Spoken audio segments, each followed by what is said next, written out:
Добрый день, дорогие друзья! С вами на связи Ассамблея Урал. Казахстанская медиация набирает обороты, и в связи с этим сегодня в Доме дружбы пройдет республиканский семинар на тему развития медиации в Республике Казахстан.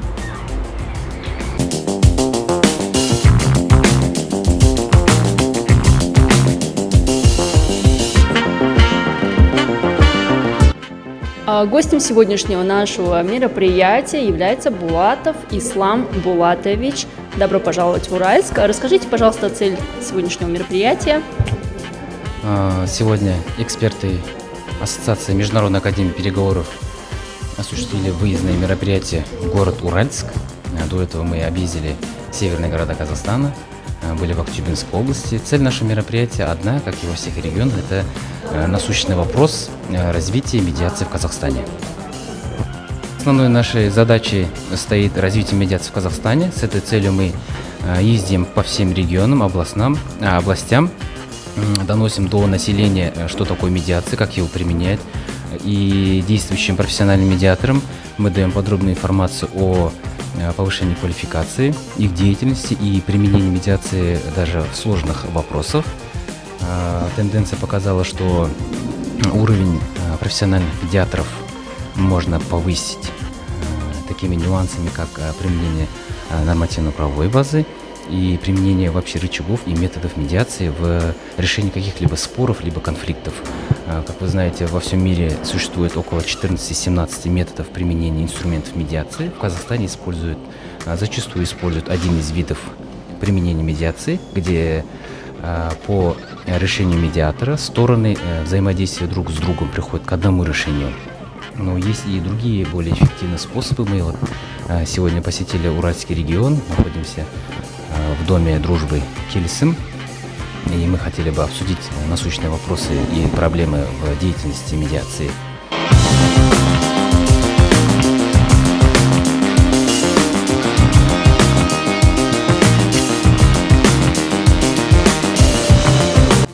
Руководителем отдела медиации Западно-Казахстанской области Ассамблеи народа Казахстана является Рахишева Алла Гельмановна. Алла Гельмановна, расскажите, пожалуйста, какие мероприятия будут проводиться в рамках Дня медиации?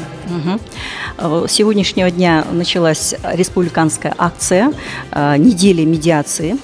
И мы принимаем, так же, как и каждый год, активное участие в этом.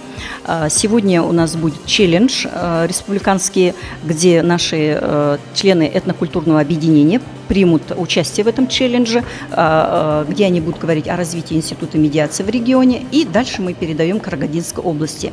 То есть все регионы будут проводить и участвовать вот в этой акции.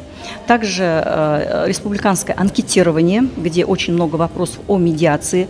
Я думаю, что все-таки это с целью того, чтобы знать, сколько людей, насколько люди освещены и знают о медиации, и обращались ли они к медиаторам Ассамблеи народа Казахстана и вообще к медиаторам региона. Мы в этом году, наш Центр примирения Западно-Казахстанской области, проводим блиц-опрос на этой неделе, где мы на улице разным социальным группам и слоям общества будем задавать вопросы, что такое медиация, кто такой медиатор. И мы потом хотим сделать выводы, итоги, насколько люди знают и обращаются к медиаторам, и знают ли о медиации. Также на этой неделе мы приглашаем представителя уполномоченного по правам человека по Западно-Казахстанской области. Мы уже сотрудничаем в этом году, вместе проводим мероприятия. Приглашаем блогеров, которые должны распространять, вообще информатизировать население о медиации. Приглашаем блогеров и приглашаем депутатов. То есть мы хотим также выступить на радио о медиации, потому что, хотя, несмотря на то, что идет большая работа по развитию института медиации, многие люди не обращаются, а по старой привычке идут в суды. Хотя у нас можно решить много споров различных, и уголовных дела, и административных, ну и, конечно, гражданские. Спасибо.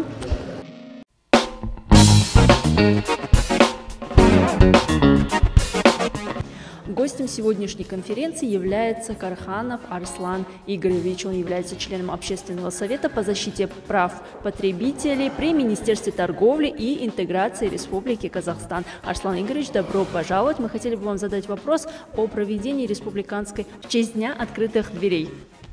Добрый день. Да, конечно, безусловно, это необходимость. По нынешним положениям, мне кажется, это очень необходимо, чтобы население получило информацию напрямую. То есть мы, как грантодержатели, запустили такую акцию совместно с местными исполнительными органами в лице ЦОНов. Организаторами являются Министерство информации и общественного развития, а также ЦОНы и наша организация. И, конечно, мы хотели бы поделиться опытом и рассказать, как применяется практика медиации, с чем ее используют и как можно использовать как инструмент в дальнейшем. Ведь это нынешний тренд, мне кажется, каждый должен знать о медиации и использовать ее. Хорошо, спасибо.